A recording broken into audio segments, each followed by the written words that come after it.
sirni ani gaggeessuuf deemu immoo sirna mootiiti jedhe gawaaqi si muude maal gootaree gaafatamummaa wayiituun qabu waan ofii feete goote jechuudha. Galmi paartii kanaa maqaa qofa odoon ta'in galmi isaatis badhaadhiin. Badhaadhiinni qajeeltoo qaba.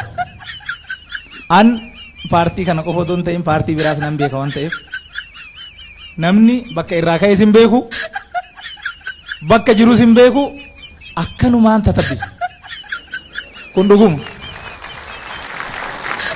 Badhaadhinni garuu qajeeltoo qabu.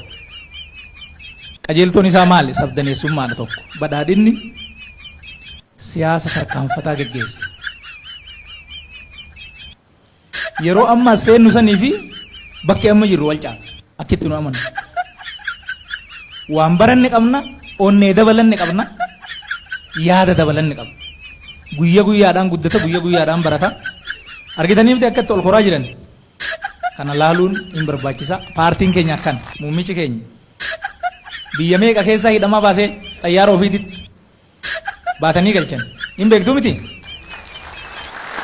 Kun kabaja lammiileetiif xiyyeeffannoo kennuu keenyarraa waan madde jechuudha. Amma ifti mul'atee jira.